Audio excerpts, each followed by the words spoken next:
सब कुछ भूल गई मैं तेरे संसार में। ओ मैं सुध बुध खोए तेरे प्यार में।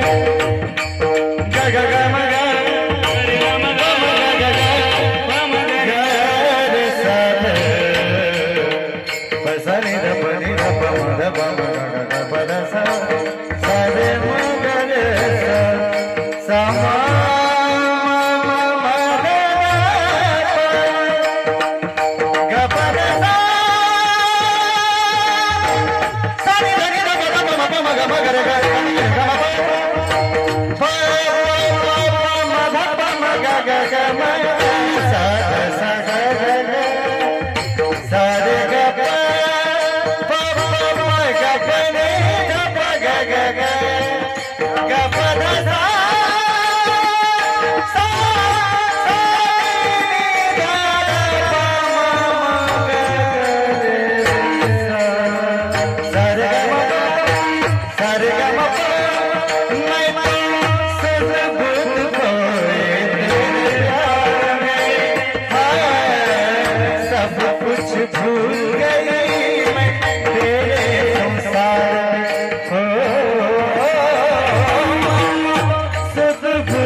स्वर्गंधर्वांनाही या ठिकाणी जणू काही तो अंशच पाठवला. इतकं सुंदर वातावरण आणि त्यामध्ये खऱ्या अर्थाने ही महाराष्ट्राची सबंध रत्न.